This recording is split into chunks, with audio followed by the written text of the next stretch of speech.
Ain't no half step and Marcus J. We're back. Appreciate everybody that listened to us throughout the show. Thank you to everybody that hit us on Facebook today. We didn't get an opportunity to read all the comments, but we see y'all out there. Thank you so much for the support. Thank you for listening to us week after week. We work hard to put this show together, and we appreciate everybody that's had an opportunity to listen and support. I want to thank Big Rube for the fishbowl. I want to thank K-Dub for the NBA segment. I want to thank April P for guesting with us as she does every couple of weeks, and young Miss Baby P over here that's hanging out with us in the studio. And, of course, I want to thank my phone screener and my main man, Carl Banks. So, with that being said, we're going to go ahead and move into our closing. We're going to start with April P. April P, take it away. Good evening. I just want to say to everyone, for those of you who don't know, I am an educator in the local school system, and we received word yesterday that we are not receiving any money to help our $24 million budget shortfall. And what that means for us as educators and for the students, much larger class sizes, we are possibly having to lay off people, possibly have to take a salary cut, losing some of our health coverage. And it's a really desperate situation.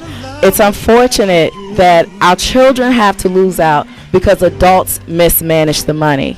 The reasons given that we are not receiving the money is that the money has been mismanaged before, and so therefore the mayor does not want to put any more money into the education system. I find that a shame. While I understand his point, it's very frustrating that those who have to suffer the most, the actual educators and students, are not the people who's responsible for this downfall. So please, parents, please stay involved in your children's education. Stay involved with the school.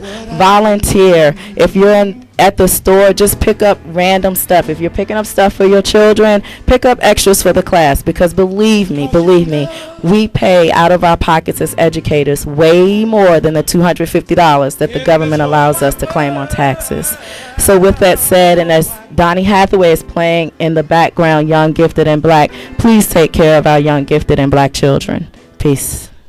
That was awesome. As some of you may know, Ms. J is an educator as well, so I can certainly appreciate those comments. Very well said, April P. Thank you for your presence, and thank you for your comments. Big Rube, it's your turn to step to the mic and say what you need to say in the segment that we call every single week, The Smash. Take it away.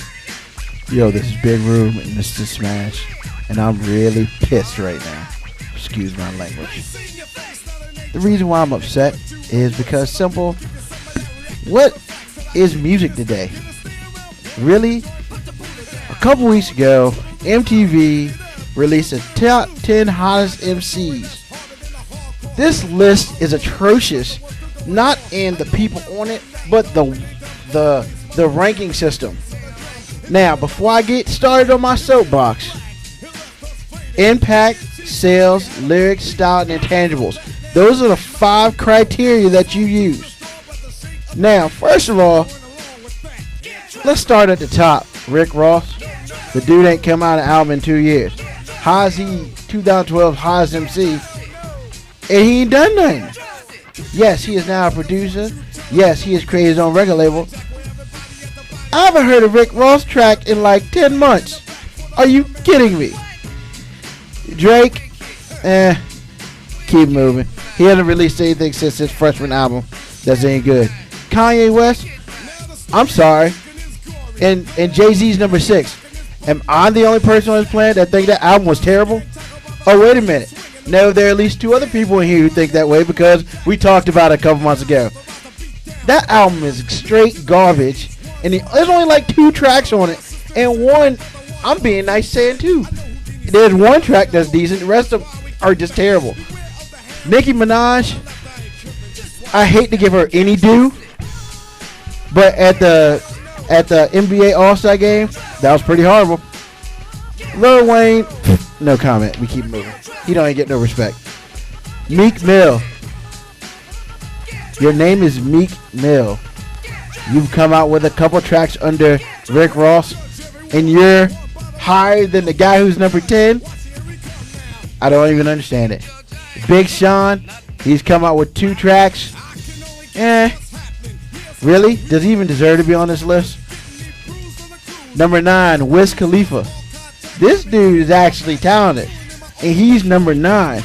Now let's go back to the criteria, which number 1 was impact, number 2 was sales. I'm sorry, Tribe Called Quest were MCs. Some of these guys are pretenders. And number 10, the dude who probably should be number 1 on this list because his lyrical content is so sick. He signed under Rick Ross, so now he's actually finally getting paid. Wale, by far the best MC on this list, by leaps and bounds. He's intelligent. He makes great lyrics that are intelligent, and he doesn't have to use the N-word every other word. He actually makes songs that you can play on the radio. Kids, I'm talking to you. Because if you're listening to this, you probably should be almost getting ready to go to bed anyway. You're sitting here determining what's hot. You don't know anything. Listen to stuff in the 1980s and early 90s. You listen to some Public Enemy right now. Yes, they were hot back in the day. This song is hot. This song will forever be hot. Meek Mill, I can't tell you if he can spell hot. I mean, and then you have the nerve to put Wale 10. I'm frustrated. I'm upset.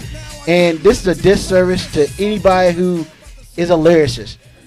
This is crap, and I'm not taking it anymore. Tell us how you really feel. And this is Smash.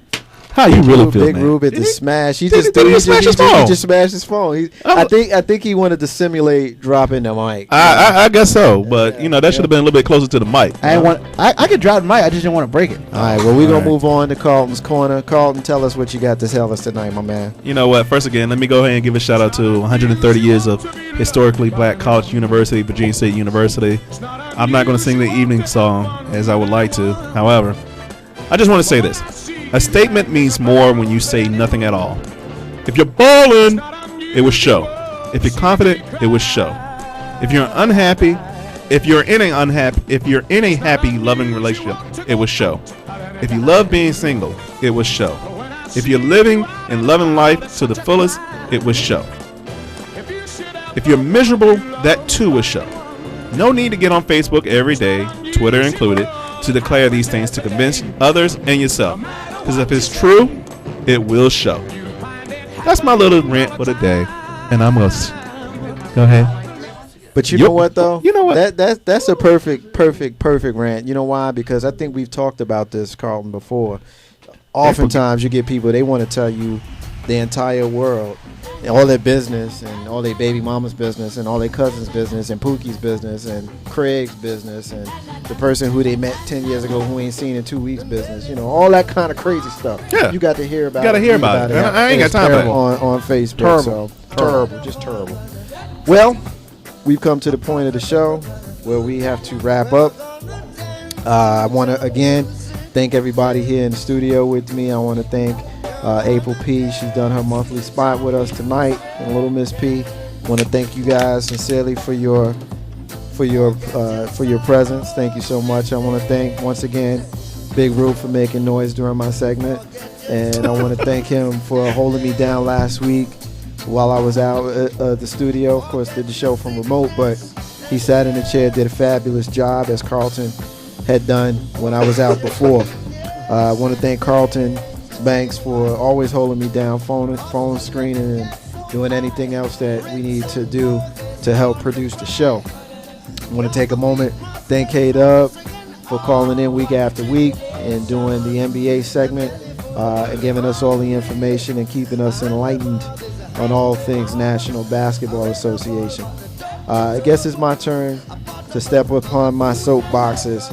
Bob Marley sings in the background as he does every single week. I want to appreciate all the children in this room, and all the children that we have at home, and all the children that we have in the world. I know April P. talked a little bit about being an educator, and part of being an educator is loving children, whether they're yours or they belong to someone else. I want to take a moment and kind of mention a mother who loves her child. Mom in Connecticut who sent her child to what she thought was a great school. But there was one small problem about that school. It wasn't in her district. She sent a child to a school that was outside of her district. She doesn't live there. Now let's recap again. Tanya McDowell was a homeless mom who used a babysitter's address to send her child to a school that was allegedly better than the schools in the district where she lived, or where, she should have lived. She was homeless.